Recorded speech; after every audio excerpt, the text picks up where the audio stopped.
To outsiders, a U.S. Navy warship almost never appears by itself. Whether crossing the Pacific, operating in the Middle East, or patrolling the North Atlantic, American ships move in groups. This isn't tradition, and it isn't caution.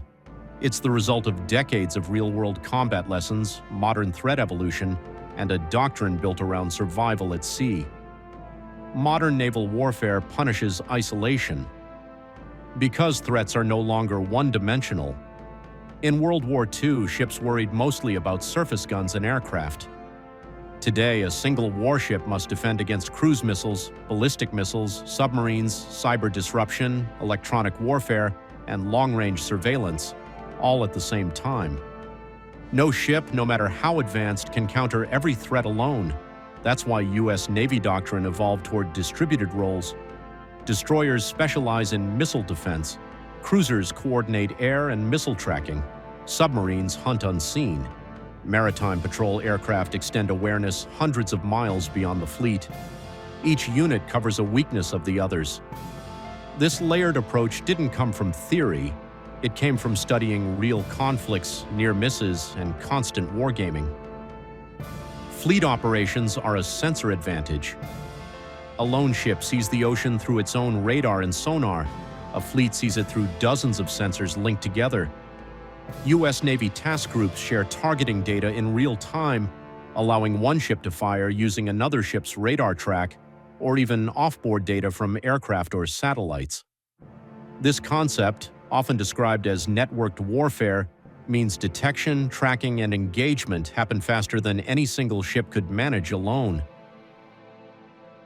In modern naval combat, the side that sees first usually wins. Groups see first. Lessons written in real operations. From Cold War carrier deployments shadowed by Soviet submarines to modern operations in the Persian Gulf where missile threats come from shore, the lesson has remained consistent. Ships operating alone attract risk. Historical incidents, from surprise missile attacks to submarine ambush simulations, have reinforced this reality. U.S. Navy training reflects it.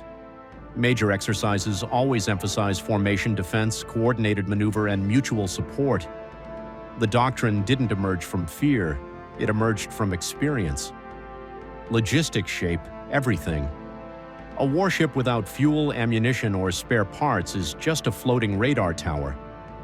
U.S. Navy strike groups integrate logistics ships directly into their formations, enabling refueling and resupply while moving. This allows operations to continue for months, not days. No solo ship can match that endurance. This logistical depth is one of the least visible, but most decisive, reasons U.S. Navy ships rarely operate alone. Deterrence works better in groups. A single destroyer signals presence. A strike group signals intent. When multiple U.S. Navy ships operate together, they communicate readiness, escalation capability, and commitment. This layered presence has repeatedly deterred conflict without a single shot being fired. Power at sea isn't just about fighting, it's about preventing the fight. U.S. Navy ships rarely sail alone because modern naval power isn't built around individual platforms. It's built around systems, networks, logistics, and experience forged in real operations. At sea, isolation invites danger, integration creates dominance.